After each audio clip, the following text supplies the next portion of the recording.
cristalino. ¿Ya? Bien, entonces cuando hablamos del cristalino, hablamos pues de una estructura que es totalmente transparente, que es totalmente avascular, que está sujeto en su posición original por una serie de un aparato suspensorio que está en continuo crecimiento, de tal forma que un cristalino del niño es muy diferente al del cristalino del adulto y que no se origina neoplasias. Al ser una estructura totalmente transparente y vascular, su nutrición va a ser pues extravascular, de estructuras cercanas desde lo que es el humor acuoso principalmente. Entonces va a tener dos funciones, una función protectora y una función óptica.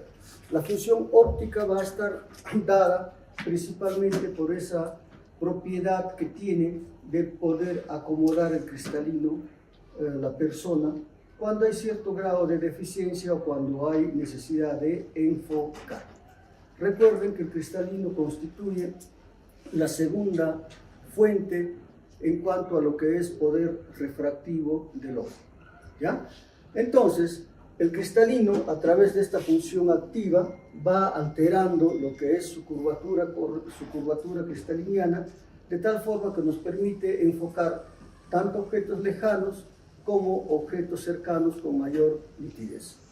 Pero también cumple otra función, que es la función protectora, debido a que la radiación ultravioleta que viene con la luz que es enfocada en la retina va a ser absorbida en parte, tanto por el cristalino como por la córnea, de tal forma que esa radiación ultravioleta no va a impactar en el área macular, produciendo pues diferentes grados de maculopatía. Entonces, el cristalino habíamos dicho que es una estructura que va creciendo a lo largo de toda la vida. Tenemos acá, por ejemplo, el cristalino de un niño y el cristalino de un adulto, que es un cristalino mucho más grande. ¿Ya? En condiciones normales, cuando nosotros estamos frente a un tejido epitelial, este tejido epitelial va a permitir que estas células epiteliales se vayan descamando y se vayan regenerando en forma continua. Eso es lo que pasa en cualquier otra parte del cuerpo. Pero en el cristalino, el epitelio, digamos que está puesto al revés, está envuelto en su propia membrana basal o cápsula, de tal forma que el cristalino va a entrar en un crecimiento constante, porque el epitelio no va a ser eliminado como ocurre en otras partes del cuerpo, sino que este epitelio se transforma en fibras y va desplazándose hacia la parte interna, de tal forma que va haciendo una capa sobre la parte interna anterior, y cada vez que se va produciendo estas fibras van envolviendo a las capas precedentes en forma continua. Esta es la razón por que el cristalino va creciendo a lo largo de toda la vida. ¿Ya? Entonces, este cristalino, ¿dónde se ubica? Principalmente en la célula epitelial, se ubica a nivel del ecuador, y desde ahí se va a transformar en fibras transparentes muy adheridas a sus vecinas, que va creciendo como envolviendo, pues, dando la forma de capas de una cebolla. ¿Ya? Entonces, esto es lo que permite que vaya creciendo el cristalino. Entonces, cada célula cristaliniana que se va convirtiendo en fibra va envolviendo a las capas precedentes, de tal forma que esto constituye que el cristalino crezca en forma continua. Entonces, en el cristalino vamos a tener diferentes capas, de la más externa a la interna. Tenemos a la cápsula, a la corteza, núcleo del adulto, núcleo fetal y núcleo embrionario. Cada célula que se va formando, cada fibra que se va formando, va envolviendo a las estructuras que están antes de ella. Muy bien, estas fibras cristalinianas son fibras pues elásticas, fibras transparentes que tienen una forma tridimensional, de tal forma que estas fibras van a permitir el paso de la luz sin que exista ningún grado de distorsión. Entonces, estas fibras cristalinianas van a estar formadas principalmente por proteínas solubles del tipo alfa y también hay otro grupo de proteínas insolubles. Cuando existe la formación de una catarata, ¿qué es lo que va a existir? Va a existir proteínas que son insolubles. Habíamos dicho que la nutrición del cristalino es a expensas del humor acuoso que va constituyéndose en todo lo que es el borde de este cristalino. Pero también dentro del cristalino se va a producir una glucólisis anaerobia que va a permitir que la energía que se requiere para que el cristalino funcione sea dada desde esta glicólisis anaerobia, ¿no? También existe una glucólisis aerobia, pero esta glucólisis aerobia generalmente es mucho más manifiesta en situaciones de catarata, sobre todo la vía del sorbitol. Bien, entonces la nutrición del cristalino, el humor acuoso va circulando constantemente, nutriendo al cristalino, sobre todo en la parte anterior donde está pues la cápsula cristalina. Este cristalino va a estar suspendido a través de una serie de fibras sonulares que van a hacer de que este cristalino pueda alterar su diámetro antero-posterior, constituyendo lo que se conoce como el fenómeno de acomodación. Entonces, estas zónulas van a estar alrededor de todo el cristalino y son las encargadas de mantener al cristalino en su lugar, produciendo el efecto de acomodación. Existen patologías que alteran esta zónula que van a hacer que el cristalino no esté en su lugar, como lo vamos a ver, ¿ya?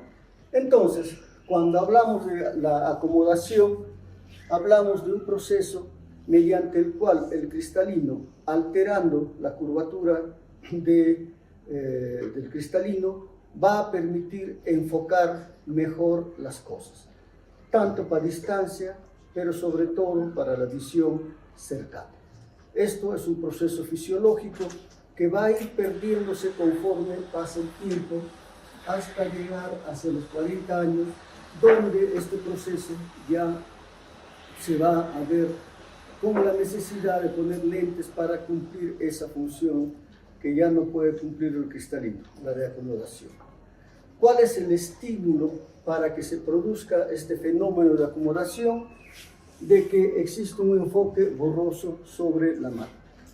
Quiere decir de que el ojo no esté viendo bien. Entonces, cuando hay este estímulo, por las vías eferentes van a ir hasta la corteza occipital y desde la corteza occipital se envían vías eferentes para que exista un mejor enfoque de aquello que está siendo visto en forma distorsionada o en forma borrosa. Entonces, este fenómeno de acomodación, que es algo fisiológico, se va perdiendo a lo largo de la vida.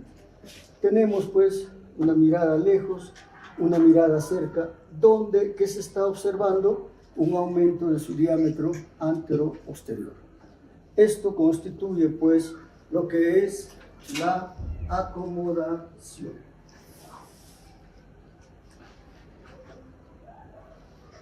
Fotografías que representan la evolución de un cristalino, desde una etapa infantil hasta una etapa adulta, donde lo que se ve es que el cristalino va creciendo, va aumentando de tamaño, merced a las fibras cristalinianas que se van produciendo en forma constante.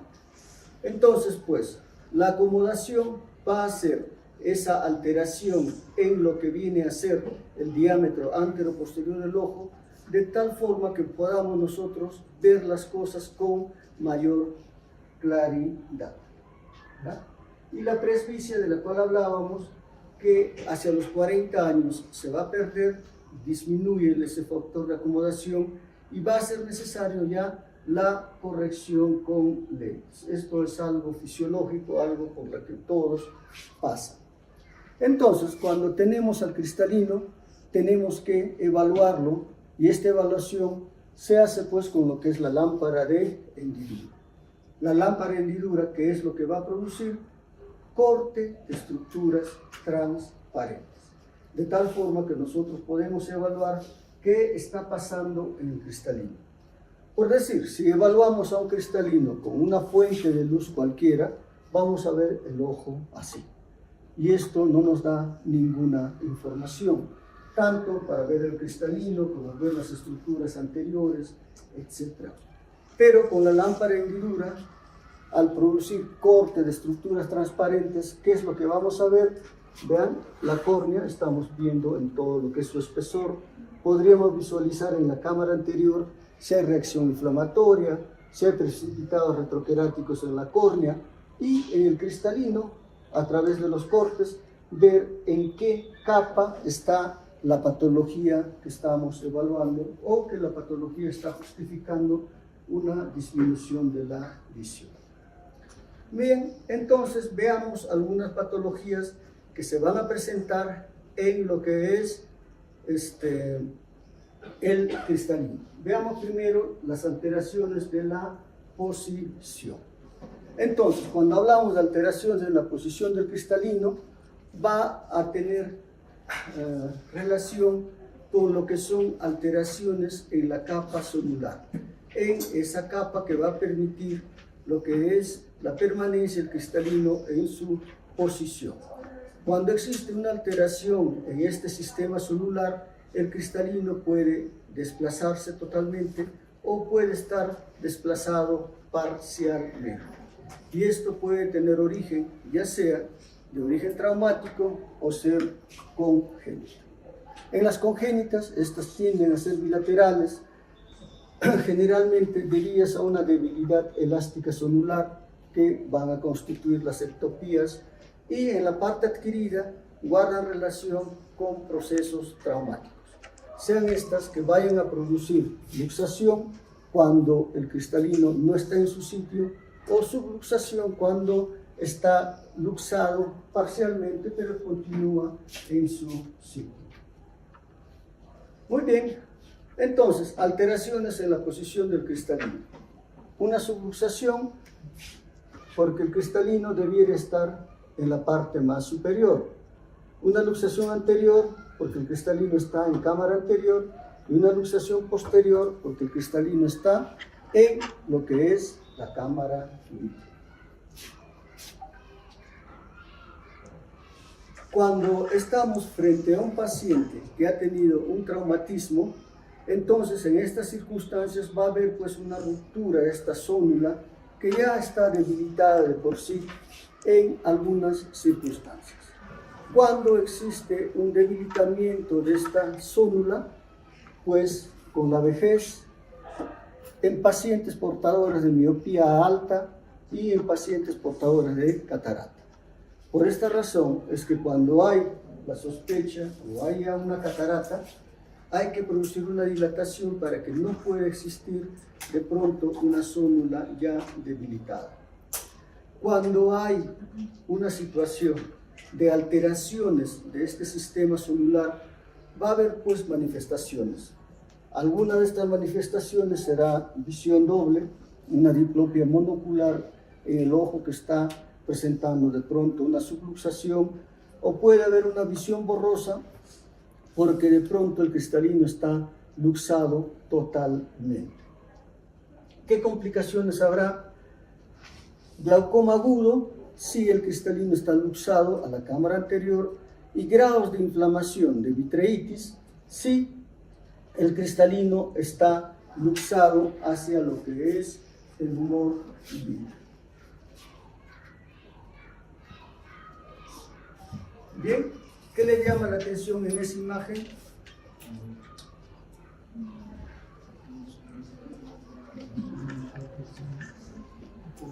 ¿Qué? Se ha movido el lente. La flecha que está señalando.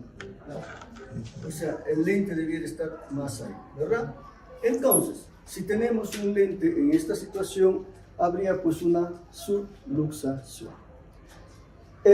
La luz que viene del infinito va a impactar en esta zona y va a ir hacia la retina. En esta situación, el paciente, ¿cuánto de visión tendrá? ¿Qué dice? ¿Tendrá alteración en su visión? No, tendrá la visión normal, ¿ya? Pero como signo, cuando examinamos a este paciente, ¿qué podemos encontrar? Este cristalino, vean, en toda esta zona no tiene ese ligamento suspensorio. Entonces, ese cristalino está pues con bastante inestabilidad. Y cuando hay movimiento ocular, ¿qué es lo que va a producir? Pues va a producir movimiento del cristalino. Y ese movimiento cristalino se denomina facodonesis. ¿Ya? Facodonesis. De la misma forma, este cristalino en condiciones normales debiera estar detrás del iris. Entonces, el cristalino y el iris como que forman una sola estructura y en condiciones normales, como en todos nosotros, cuando movemos el ojo no hay problema. Pero en este caso, sí, con el movimiento ocular puede haber un movimiento del iris y eso se llama iridodonesis, ¿ya? Que son manifestaciones que se van a presentar cuando existe subluxación del cristalino. Tenemos otro ejemplo donde hay una subluxación del cristalino mucho mayor. Habíamos dicho que dentro de las molestias o sintomatología que pueda presentar el paciente puede haber visión doble. ¿Por qué? Porque por esta facodonesis de pronto el cristalino está en esa posición o está en una posición de repente mucho más desplazada y la luz que viene del infinito va a el cristalino a su sitio. Complica, ¿verdad? ¿Cuál es el problema acá? ¿Que el cristalino está fuera de su sitio o la hipertensión ocular aguda? La hipertensión, que tenemos que solucionar eso. Entonces sacamos ese cristalino que ya no sirve, ¿ya? Si no, no encontraríamos alivio. Por otra parte, las causas congénitas, las ectopías, tienden a ser bilaterales, tienen un factor hereditario, donde va a existir una célula que está debilitada y en estos pacientes también tenemos un cristalino mucho más esférico. ¿Ya? El cristalino no es tan esférico. ¿Y en qué patologías se presentan? En el síndrome de Marfan, en el de Weber-Marchesani y en homocistinuria. Un cristalino mucho más esférico, una esferofaquia, una subluxación del cristalino, que es algo que se presenta en este tipo de pacientes por debilidad de la célula. ¿Qué se ve ahí?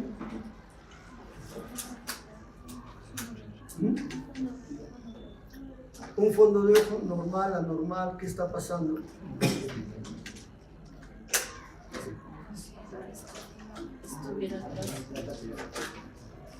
El cristalino está en el vítreo. ¿Cuánto de visión tendrá el paciente?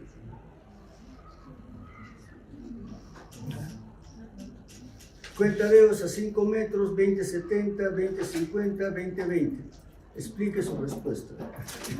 Sería bonita una pregunta así, ¿no? Pero, a ver, ¿cuánto de visión tendría?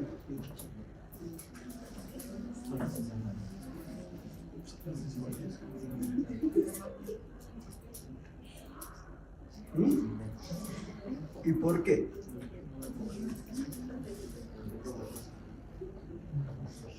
¿Estaría cuánto? ¿Por qué? Estaría con una visión de cuentadeos. ¿Por qué? Porque el cristalino no está en su sitio. Y el cristalino es un lente, el segundo lente en poder del ojo. Entonces, no vería nada, bueno, no vería más que cuentadeos, etc. Porque como vamos a ver en patologías del cristalino, como es la catarata, cuando se saca la catarata, se pone un lente intraocular. Si no se pone lente intraocular, el paciente estaría viendo como este paciente que no tiene cristalino. ¿Ya? Bueno, en el síndrome de Marfan, un cristalino esfenoidal,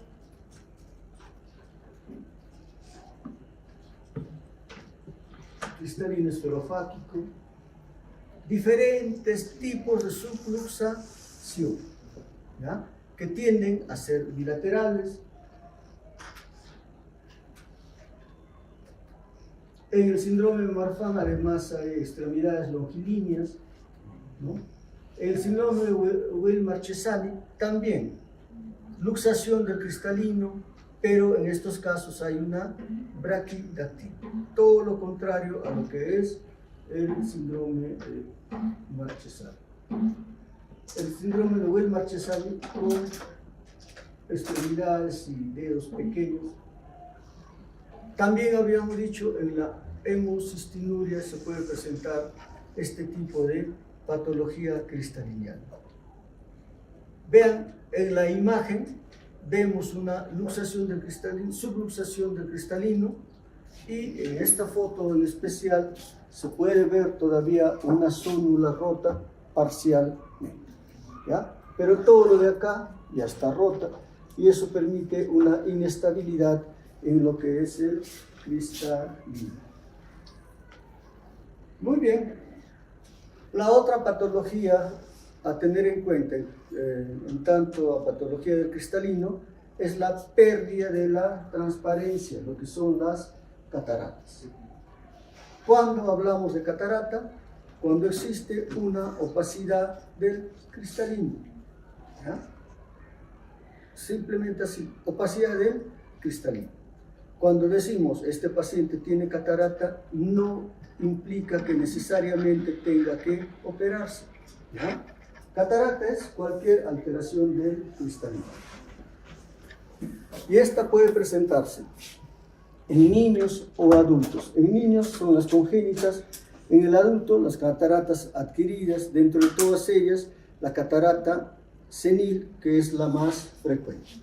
Por localización dentro del cristalino puede ser que afecte solo al núcleo, a la corteza o a la cápsula.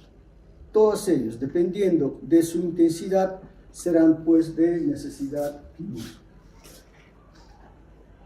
Veamos primero lo que son las cataratas congénitas, que aparecen en el nacimiento, poco después tienden a ser bilaterales, y se va a expresar esta catarata congénita cuando la noxa actúa en el periodo de la organogénesis, generalmente antes de los 3 meses de edad. La gran mayoría de las cataratas congénitas son estacionarias. ¿Qué implica esto? Que en la mayoría de los casos va a ser un hallazgo, ¿ya? No implica patología que necesariamente hay que operar. Entonces la mayoría son estacionarias, pero cuando hay una catarata que es de mayor densidad, estas pueden producir ambliopía o lo que llaman el ojo perezoso. Entonces, en condiciones normales, cuando viene la luz del infinito, el cristalino va a refractar sobre la retina, en el área macular. Esto sucede en condiciones normales. Pero cuando existe una catarata, pues esta catarata no permite que el cristalino enfoque la luz en la retina. Entonces, este paciente, al no enfocar sobre la retina, va a hacer que la información que va desde el área macular al cerebro sea una información débil, una información que el cerebro no toma en cuenta. Y esto va a condicionar, ¿qué cosa? Pues condiciona la aparición del ojo perezoso, de la ambliopía, ¿ya? La ambliopía es un trastorno funcional. ¿Por qué razón? Porque no se recibe la información necesaria desde el área macular hacia el cerebro. Por lo tanto, ese ojo no desarrolla adecuadamente desde el punto de vista funcional.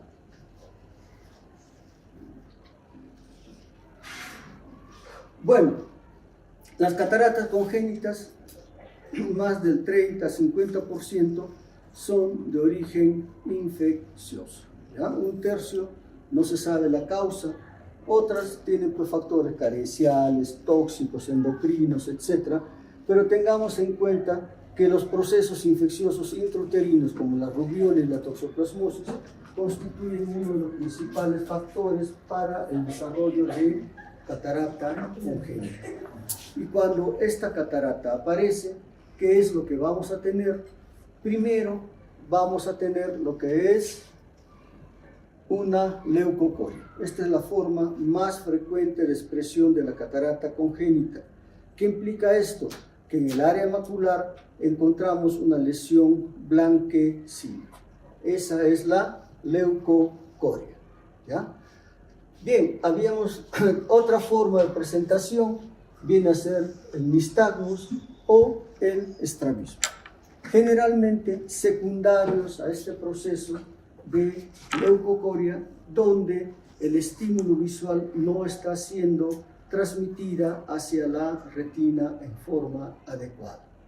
Habíamos dicho de que la gran mayoría de las cataratas son estacionarias, pero aquellas que son secundarias a la rubiola sí tienden a ser progresivas. Y estas cataratas pues pueden producir ambliopía, y cuando esta ambliopía se produce es mucho más difícil el manejo cuando la ambliopía es unilateral, ¿ya? Esas son las que producen mucho más ambliopía, los casos asimétricos de catarata. Vean, cuando se evalúa la pupila, donde no hay catarata, no se ve mayor cosa, se debe ver un reflejo rojo, y cuando hay una pupila gris por catarata, ahí vemos pues una leucocoria. Estas cataratas congénitas pueden tener diferente denominación: cataratas polares, cataratas corticales, perinucleares, nucleares, ¿ya? Entonces, las diferentes formas de catarata van a tener pues una expresión cuanto sean más densas y estas estén localizadas en lo que es el área central, ¿ya? Entonces, ahí tenemos, por ejemplo, otra opacidad de catarata, en este caso nuclear. A esto se van a ir uniendo otras fibras que van a estar libres de catarata. Una catarata perinuclear, que es también congénita. Una catarata coronaria, donde desde la parte periférica va incrementándose la densidad hacia la parte central. Una catarata por galactosemia. Es importante que tengan en cuenta esta catarata por galactosemia, porque es la única catarata que cuando se corrige el cuadro de fondo, que es la galactosemia, desaparece la catarata, ¿ya? Es la única catarata que tiene esa característica. La catarata galactosémica, ¿no?, que es cuando es diagnosticada y tratada precozmente la galactosemia, esta catarata es reversible. Entonces, tengamos en cuenta a lo que viene a ser la infección por rubiola, que de todas las otras infecciones intrauterinas constituye pues la forma más frecuente de catarata congénita. Hasta 50% de los casos son por enfermedades de rubiola, y se produce la catarata cuando esta infección se produce antes de las 9 semanas de gestación. Hasta en la tercera parte de los casos se acompaña de microftalmia, y en la mitad de los casos es pues bilateral. Entonces, pues, esta catarata por rubiola es una catarata que sí tiende a ser progresiva, que va a tener que ser operada probablemente. Y la única forma de evitar esto es que se presente la rubiola, ¿ya? ¿Hay forma de controlar la rubiola? No. ¿Vacunas a la pecho? ¿No hay? Yo creo que sí hay. Es que las chicas, cuando estén en edad fértil y quieran concebir, o se vacunan o se infectan antes de conceder, para que no haya este problema. Porque no solamente es problema de catarata, es problema de muchos otros tipos de malformaciones congénitas. Si se puede evitar, hay que hacerlo, ¿ya? Entonces, veamos cómo hay una opacidad solamente en el área central que probablemente va a ser necesario de que se produzca una cirugía. Una catarata total rubeólica. ¿Por qué? Porque la catarata tiende a ser progresiva en estos pacientes con rubeola. Bien, entonces, cuando tenemos una catarata congénita, el tratamiento va a ser siempre quirúrgico en aquellas que ameritan. Y el tratamiento quirúrgico consiste en sacar el cristalino, en hacer lo que se llama una vitrectomía anterior, limpiar la estructura que está posterior al cristalino, para evitar una reacción inflamatoria intensa que muchas veces condiciona una especie de pseudocatarata que aparece en la zona del eje visual, ¿ya? Entonces, se saca la catarata generalmente sin lente intraocular, se hace vitrectomía anterior y el paso siguiente es la rehabilitación óptica. Si se está sacando el cristalino, que es un lente, por más de que esté opacificado, ese cristalino tiene que tener un reemplazo y ese reemplazo se hace a través de la rehabilitación visual. Esa rehabilitación visual que se tiene que hacer desde la época de la operación hasta que cumpla los 6 o 7 años en que recién se logra la agudeza visual de un adulto, ¿ya? Entonces, en la cirugía de catarata se hace la cirugía congénita, se hace la cirugía, pero es importante la rehabilitación óptica. Si lo operamos y no hay rehabilitación óptica, ese paciente va a tener una ambliopía profunda. ¿Cuándo operar una catarata congénita? A los 3 meses de edad. ¿Por qué razón? Antes de que aparezcan cambios neurosensoriales como viene a ser el nistagmus, ¿ya? O el estrabismo. ¿Y qué importa que el paciente tenga nistagmus? A que si ese paciente ya desarrolla nistagmus, la visión a futuro, por más rehabilitación óptica buena que tenga el paciente, va a tener una visión bastante disminuida, una visión subnormal, ¿ya? Entonces, esa es la razón por la que se hace un diagnóstico o una cirugía temprana a los 3 meses de edad para después ya hacer la rehabilitación óptica.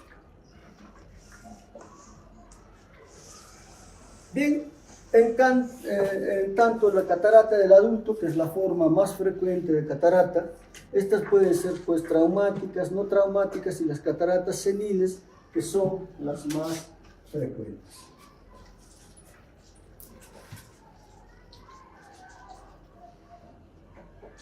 Entonces, las cataratas traumáticas pueden deberse pues a diferentes tipos de noxes.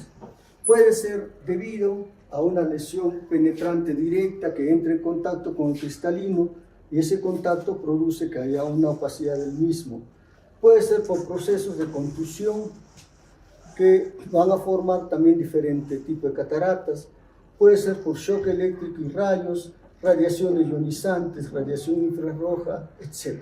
Entonces, la etiología de una catarata traumática tiene pues diferentes orígenes, siendo las más frecuentes lo que son las contusiones, las lesiones penetrantes, las lesiones traumáticas de ese tipo, ¿ya? Por ejemplo, ahí están viendo un anzuelo que impactó en el ojo y esto está produciendo pues una catarata. Bien, dentro de las cataratas adquiridas hay una serie de cataratas que aparecen un poco antes de lo que vendría a ser una catarata senil. Lo producen diferentes enfermedades, sobre todo lo que es la diabetes mellitus, ¿ya? Entonces, cuando estamos frente a un paciente portador de diabetes mellitus, una de las manifestaciones que va a expresar el paciente van a ser las fluctuaciones en la visión, que constituyen la forma más frecuente de expresión de la diabetes mellitus en el cristalino. ¿Qué implica esto? De que conforme el paciente tenga una determinada cantidad de lo que es glicemia, también mirará bien o mal. ¿Ya? Es por eso que se recomienda a los pacientes diabéticos que la refracción, la medida de la vista, debe hacerse con glicemias normales o glicemias cercanas a lo normal. Porque si de pronto tiene un paciente 250 glicemia, esa glicemia le va a permitir de repente con lentes desarrollar una buena visión. Pero esos mismos lentes, si el paciente tiene 130 de glicemia, ya no le van a ser útiles. ¿Ya? ¿Eso por qué? Porque los valores de glicemia van a alterar la parte cristaliniana, que hace pues que exista esta variación. Entonces, esta variación de la visión es lo que muchas veces hace que uno pueda pensar que el paciente pueda tener diabetes. ¿Ya? Generalmente, cualquiera de nosotros tiene una determinada visión con o sin lentes, y esa visión se mantiene bajo cualquier circunstancia. No es que en 3-4 días pueda ver mejor o pueda ver peor, pero eso sí ocurre con el paciente diabético, ¿ya? Que hay fluctuación en su visión de acuerdo a los niveles de glucosa. Y esta diabetes también puede producir pues una catarata senil, una catarata adquirida a una edad mucho más temprana, ¿ya? De la misma forma existen patologías como la distrofia miotónica, donde va a haber también formación de cataratas, pero a una edad todavía más temprana, generalmente hacia la tercera década de la vida, y que estos van evolucionando hasta que se hacen de necesidad quirúrgica entre los 40, 50 años.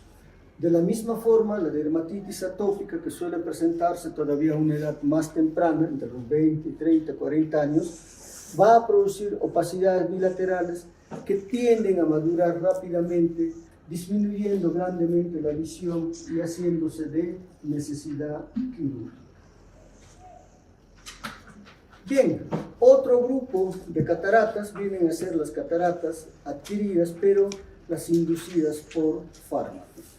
Estas cataratas tienden a producir lo que se llama una opacidad subcapsular posterior y son producidas tanto si se usa medicación tópica como medicación sistémica, como en el caso de los corticoides o en el caso de la clopromacina. ¿Ya? De ellas, más frecuentemente los corticoides, tanto tópico como sistémico, producen pues este tipo de opacidad. Tenemos otro grupo de cataratas adquiridas, son las cataratas secundarias.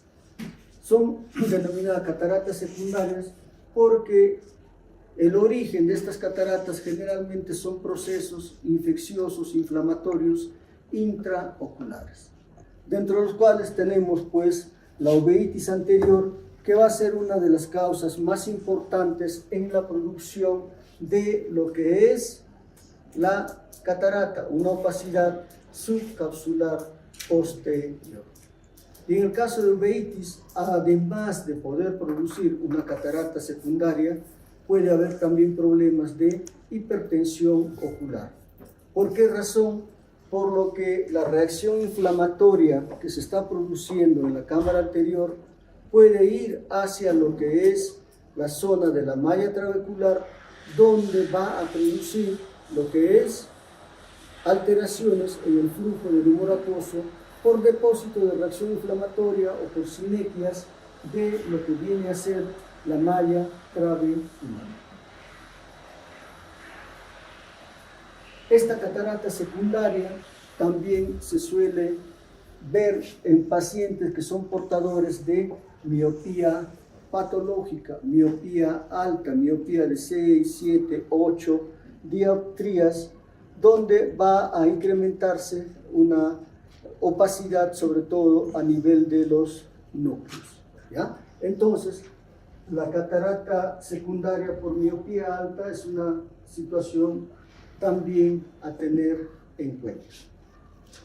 Y la otra parte de catarata no traumática ya viene a ser pues la catarata senil, que es la forma más frecuente de lo que viene a ser la catarata en todas las personas. Entonces va a haber pues una opacificación del cristalino que previamente estaba transparente, que tiende a ser progresiva, y este proceso de opacificación va pasando pues por una serie de etapas, desde una etapa inmadura, madura a hipermadura, dependiendo del tipo de catarata al que estemos. Ahora, ¿cuál es la causa de estas cataratas? No se sabe exactamente, ¿ya? Un factor de envejecimiento está relacionado con la génesis de estas cataratas, pero el hecho es de que existe mayor prevalencia de catarata cuanto mayor edad tenga el paciente. A mayor edad encontraremos pues más casos de catarata, sobre todo sobre los 70 años. Muy bien, la catarata senil va a darse por una serie de factores hipotéticos que no están determinados hasta la fecha, más el envejecimiento normal, que va a hacer de que estas proteínas, que son cristalinas, solubles, precipitan, pierden su transparencia y aparece lo que es la catarata.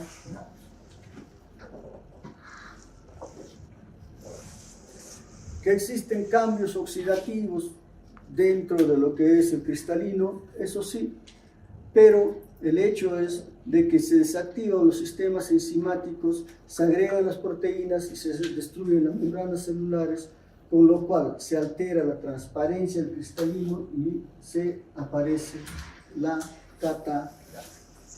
Cuando hay un paciente portador de catarata, ¿qué es lo que va a referir el paciente?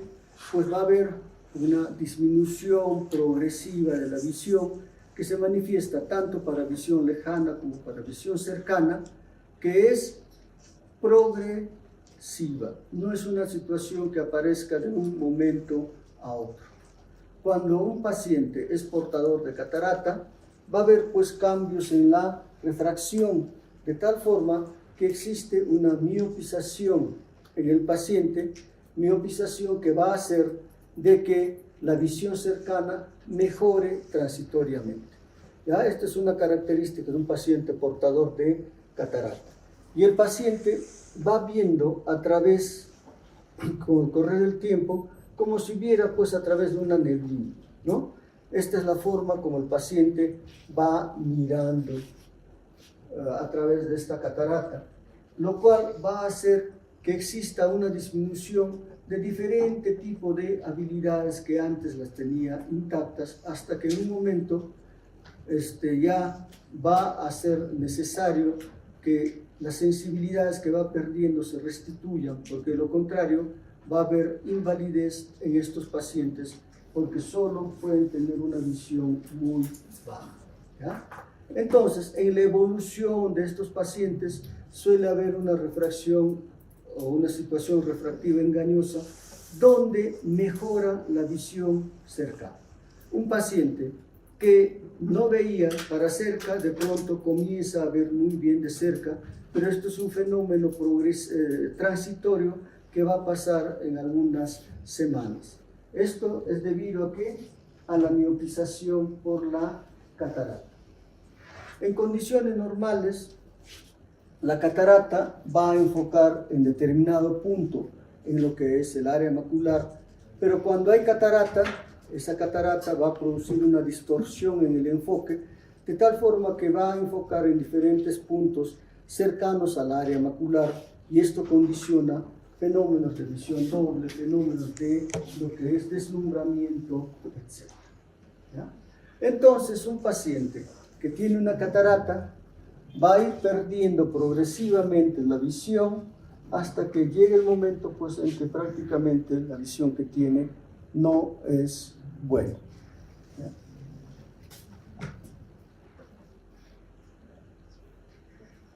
Dentro de lo que es la catarata del adulto, esta puede ser una catarata cortical, una catarata nuclear o una catarata subcapsular posterior.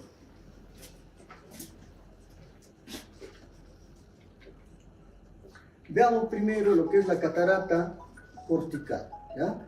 La catarata cortical representa el 40% de todas las cataratas y tiene un proceso pues que va evolucionando desde una forma incipiente, intumescente, madura, hasta hipermadura o morganiana, donde va a haber un predominio de hidratación a lo largo de toda esta transición por las diferentes fases de este tipo de catarata. Entonces, en este proceso de hidratación que va presentándose, va a haber también pues, un proceso de deshidratación, de necrosis, que va a condicionar la aparición de una catarata hipermadura.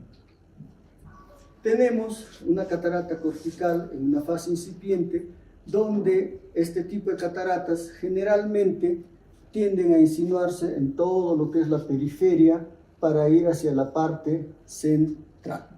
Esta es la forma de evolución de este tipo de catarata. En la fase intumescente ya tenemos un estadio mucho más avanzado, donde va a haber mayor hidratación, comienza a notarse más las opacidades. En este tipo de catarata podemos ver también que se manifiesta como una leucocoria, una opacidad en lo que es vista a través de la pupila, ¿ya? En este tipo de catarata hay leucocoria, ¿por qué? Porque es la parte más anterior que está siendo alterada. Puede en la evolución haber cambios en lo que es la cápsula anterior, que se arruga, pierde cierta competencia y puede dejar pasar lo que es células que están dentro del cristalino, causando pues procesos de pronto inflamatorios. En la evolución, cuando estamos ya frente a una catarata hipermadura, habíamos dicho que existe lo que es una necrosis, de tal forma que el núcleo que estaba sujeto por lo que es la corteza, etc., esta corteza se necrosa y el núcleo cae. Esto sería una catarata morganiana.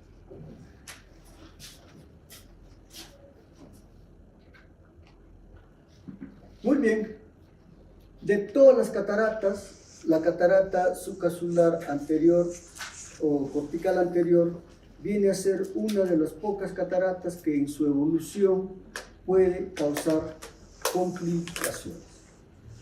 ¿Qué complicaciones produce una catarata hipermadura? Pues la presencia de una hipertensión ocular, lo que se llama un glaucoma facolítico, ¿ya? Entonces, este glaucoma facolítico va a hacer pues que se presente una situación de hipertensión ocular aguda, ya sea porque las proteínas las proteínas del cristalino no son reconocidas en lo que es la superficie ocular, en la cámara anterior, o porque la reacción inflamatoria va a producir obstrucción en lo que es la malla trabecular, por donde se elimina el humor acuoso. El hecho es de que esta situación hay que solucionar, y la solución es sacando el cristalino, la catarata hipermadura, ¿ya? Entonces, de todas las cataratas, esta catarata sí puede presentar complicación, las otras cataratas no complican, ¿ya? El glaucoma facolítico se produce en parte porque los macrófagos atascan lo que es el trabéculo por donde va a eliminarse el humor acuoso, y porque pues proteínas de la catarata hipermadura filtran al acuoso y producen este efecto.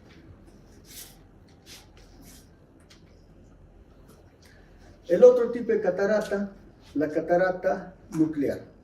Se presenta hasta el 50% de los casos.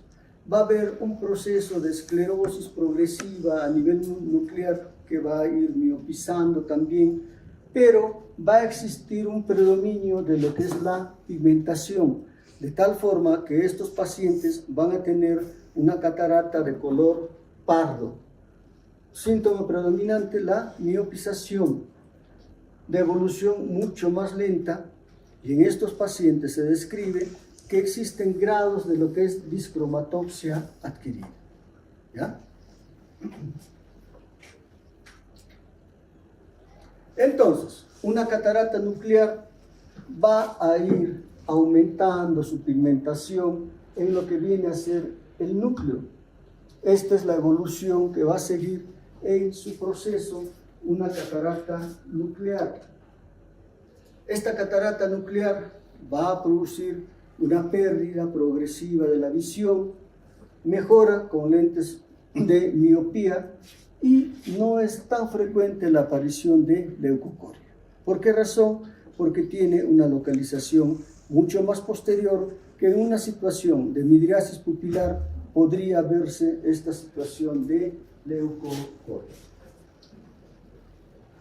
Vean una catarata senil nuclear de color pardo. ¿Por qué razón? Por el depósito de triptofano en el cristalino en sí. ¿Ya? Entonces, esta catarata nuclear senil, llamada también catarata brunescente, es debida al pigmento pardo derivado del triptófano. Habíamos dicho que en estos pacientes existe una discromatopsia adquirida. ¿Qué implica esto? Que el paciente todo lo que ve, lo ve con este tinte, ¿ya? Con un color pardusco, ¿ya? Una discromatopsia adquirida. El 10% restante ya es una catarata senil subcapsular posterior, que por la localización tiene una evolución mucho más rápida, las manifestaciones son mucho más rápidas, con pérdida de la visión para lejos, a cerca, tienden a ser bilaterales, como todas las cataratas, y hay una pérdida funcional porque interfiere pues, con el eje visual cerca del punto nodal del ojo. La pupila se ve negra, pero en situaciones de dilatación, ¿ya? Tampoco habría en este caso lo que es leucocoria.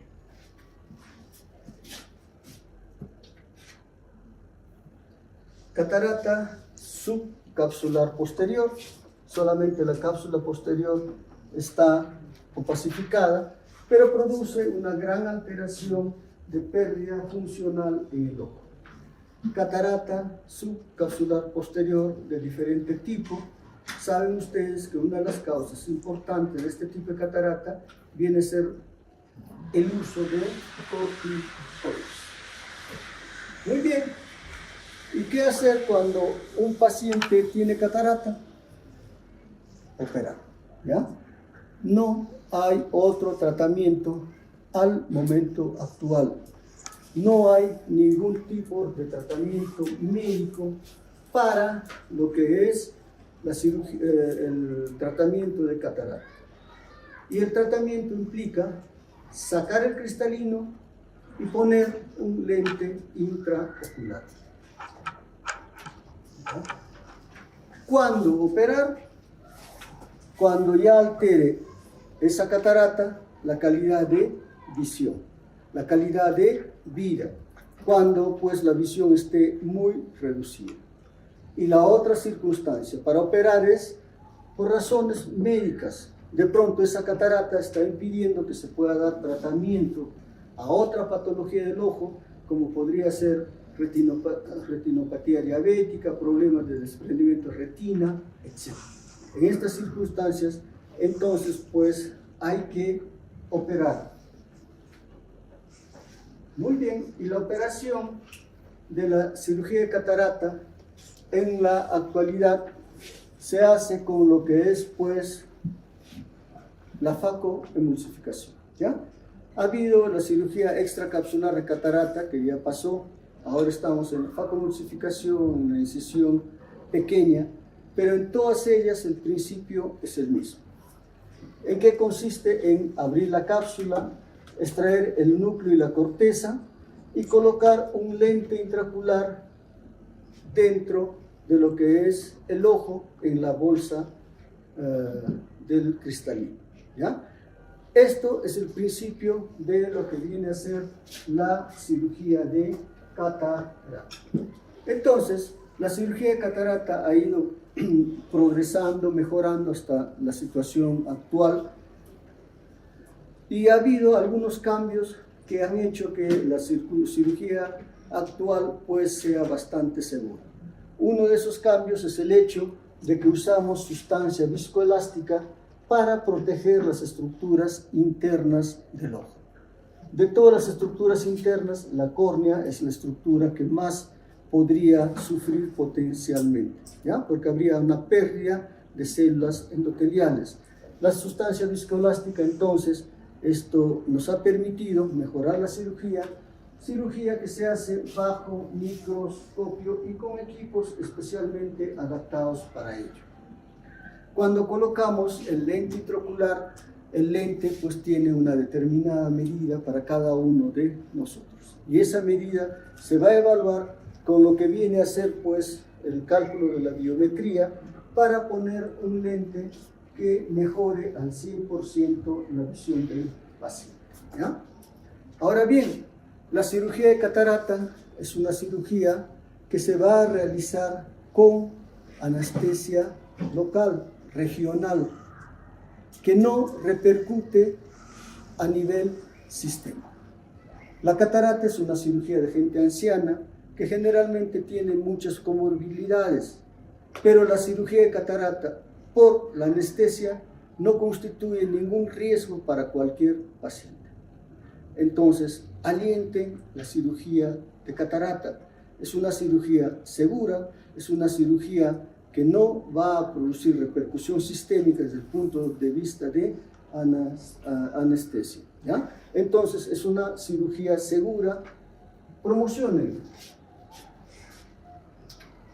Y además, si hay una visión de cuentaderos a 2 metros, ¿qué se pierde? ¿Qué? Poco. Pero con toda seguridad se ganaría bastante. Bien, la cirugía que se realiza es una cirugía de facoemulsificación, que es una cirugía con incisión mínima, 3.5 milímetros, donde se pone un lente plegable y a consecuencia de esto va a producir una reacción inflamatoria mínima. Al día siguiente el paciente va a estar con una visión casi normal y la recuperación también va a ser rápida, ¿ya? Entonces, esta facomulsificación es la cirugía que se hace actualmente, pero en lo que es la cirugía de facomulsificación, también en el proceso se puede usar el rayo láser de femtosegundo. Si alguno de ustedes hace oftalmología hasta que se gradúe y sea asistente nuevo, 8 años, ¿ya? Probablemente la cirugía con el láser va a ser una situación ya más estandarizada. Y le van a preguntar, ¿me va a operar con láser? Y van a tener que decir que sí, ¿ya? Entonces, veamos qué hace al momento actual lo que es el láser en la cirugía de catarata, ¿ya? Entonces, veamos este pequeño video. La cirugía de cataratas estándar empieza con la creación de una incisión a través de la córnea, usando un bisturí para permitirle al cirujano acceso a la catarata. El lente proporciona producibilidad personalizable del láser para la creación de la incisión. Capsulorhexis es el término médico usado para describir la eliminación de la capa externa del cristalino, lo que le permite al cirujano tener acceso para eliminar la catarata.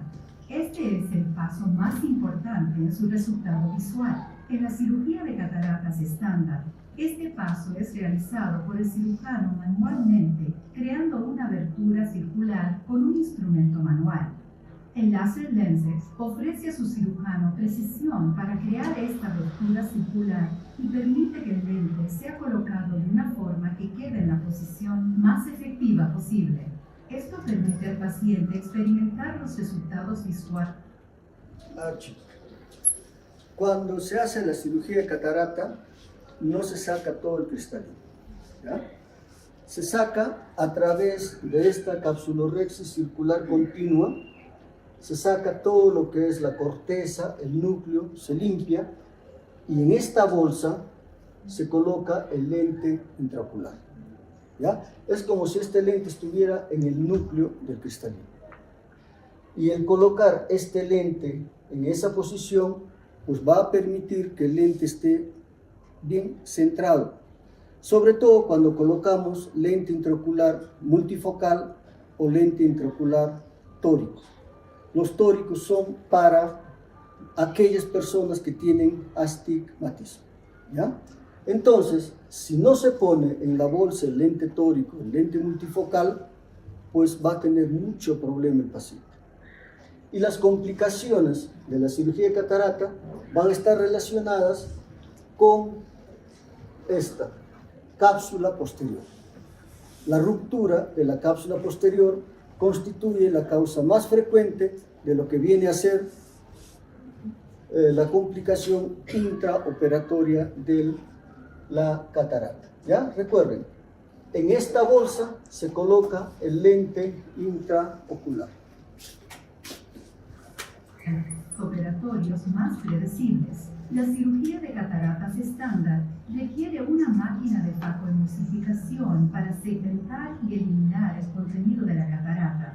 El objetivo del cirujano es reducir la cantidad de energía de faco usada para eliminar la catarata.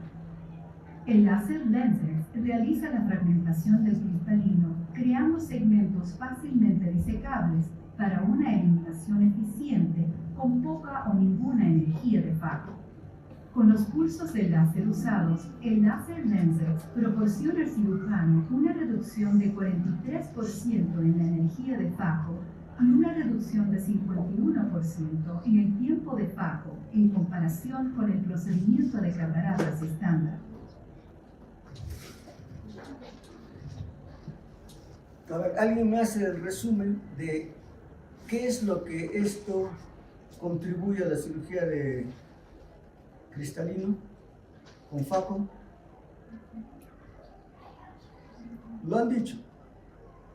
¿Lo quieren ver otra vez?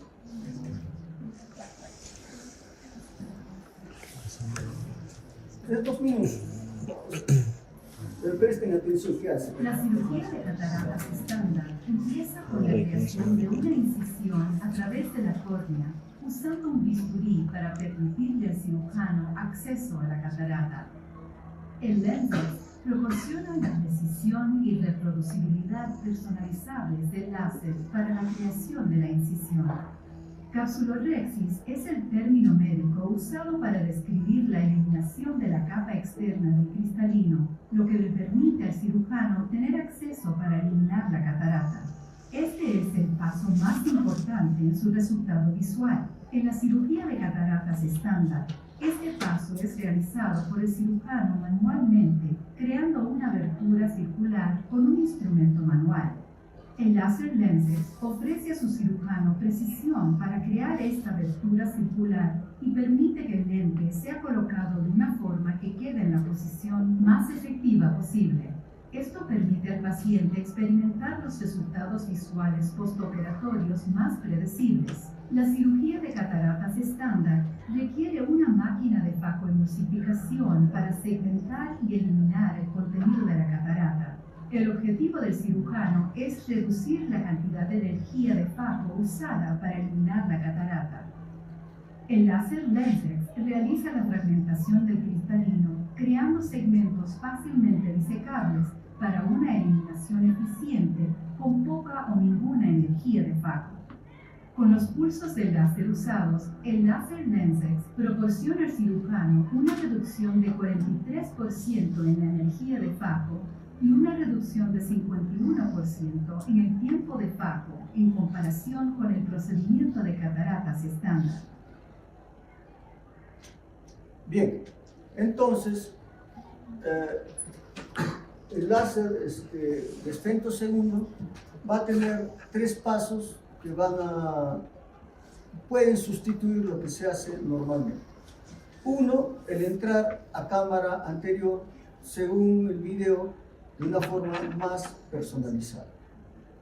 La segunda es la capsulorhexis circular continua. Eso ha sido uno de los descubrimientos más importantes en el paso hacia la facoemulsificación, ¿ya? Y el tercer paso es el fragmentar el núcleo.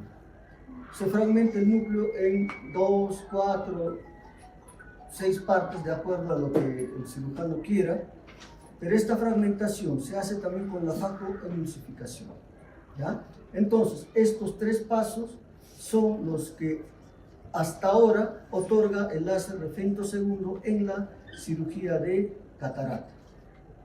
Ahora bien, con esto, ¿qué se logra?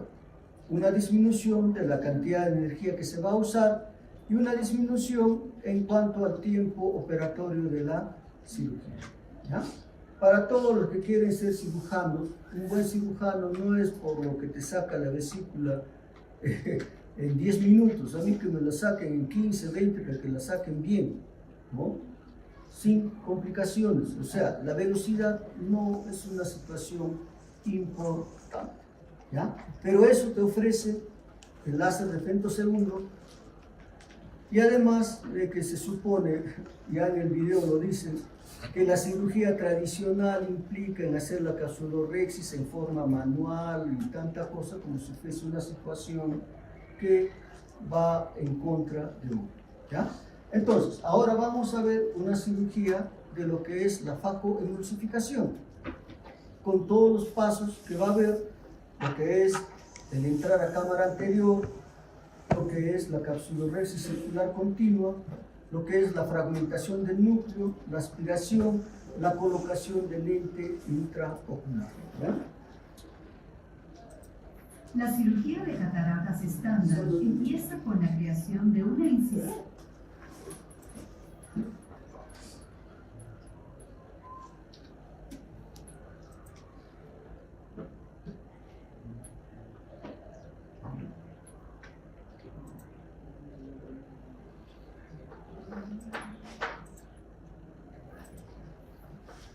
Incisión principal. Introduzco viscoelástico para mantener amplia la cámara anterior y proteger los tejidos intraoculares, especialmente el endotelio corneal.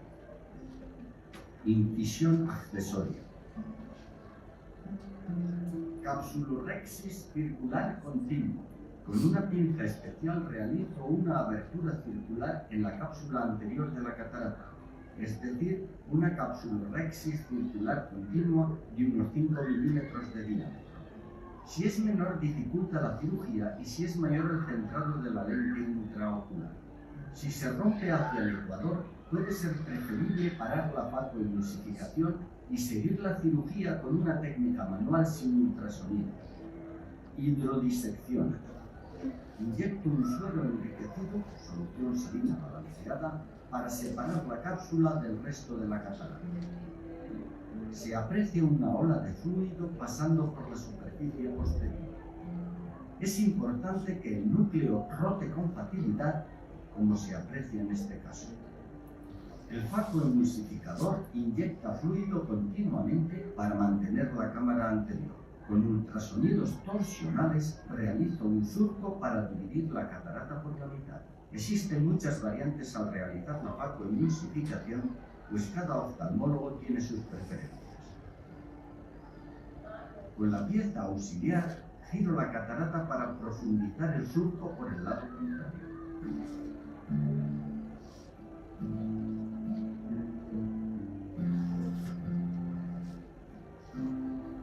Con ayuda de la pieza auxiliar y el facoemulsificador actuando en dirección contraria, divido la catarata en 2 mitades.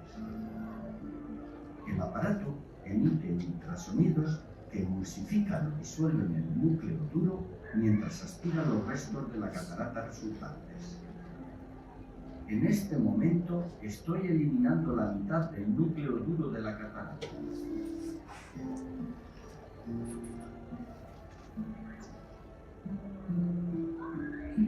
Ahora sigo poco a poco con la otra mitad hasta que todo el núcleo duro es emulsificado y absorbido.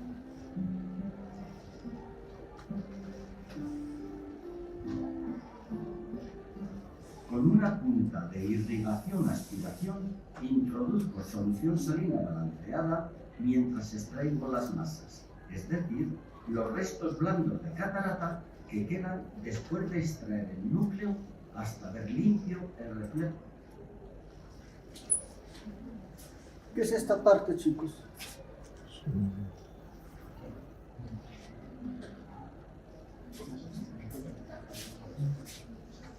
¿Qué se ve que es?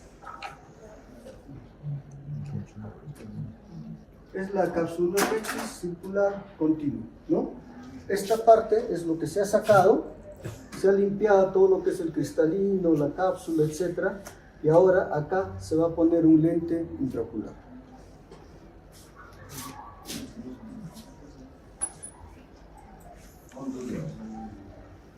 Introduzco viscoelástico para mantener la cámara anterior y proteger los tejidos intraoculares. Con un plegador apropiado inserto la lente intraocular detrás de los márgenes de la cápsula Rexis.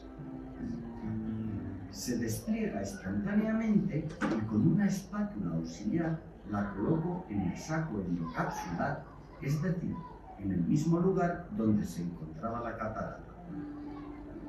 Aspiración del viscoelástico. Una vez colocada la lente intraocular, aspiro el viscoelástico. Usualmente empleo viscoat, que es muy adhesivo y denso. Protege muy bien las estructuras oculares, pero al ser muy adhesivo es más difícil de extraer. La limpieza debe ser cuidadosa porque si quedan restos de viscoelástico puede aumentar la presión intraocular en el posoperatorio. Para eliminar al máximo los restos de viscoelástico, limpio cuidadosamente, incluso debajo de la lente intraocular, lavando con una cánula. Parte del viscoelástico lavado pasa a cámara anterior, de donde lo extraigo con la cánula de irrigación-aspiración. Hidrosuturas. Para cerrar las incisiones de entrada, hidrato los bordes de la incisión principal y también de la accesoria. Acabo la cirugía introduciendo un antibiótico, cefuroxima, en la cámara anterior y en la superficie ocular. Es una cirugía casi al 100% con algunos minutos de más, ¿ya? Entonces, ¿qué complicaciones puede haber? Todas las complicaciones se dan en el intraoperatorio. La ruptura de la cápsula posterior, ¿ya? Que ya puede hacer de que uno no pueda colocar el lente intraocular o tenga que buscar otras formas para solucionar ese problema y colocar el lente intraocular, ¿ya? Se han dado cuenta que en el último paso que han puesto antibiótico, ¿ya? Una complicación en el posoperatorio inmediato puede ser pues la presencia de una endoftalmitis, que es una complicación rara, pero si se presenta es una complicación que tienes que estar ahí para solucionarlo en el momento, ¿ya? Pero es rara. Ahora, en el posoperatorio inmediato, decíamos que las complicaciones van a darse en sala de operaciones. Se rompe la cápsula posterior, no lo percibiste, pones el lente y al día siguiente puede estar el lente subluxado, porque no hay algo que lo esté soportando, o simplemente el lente esté en cámara vitrea, ¿ya?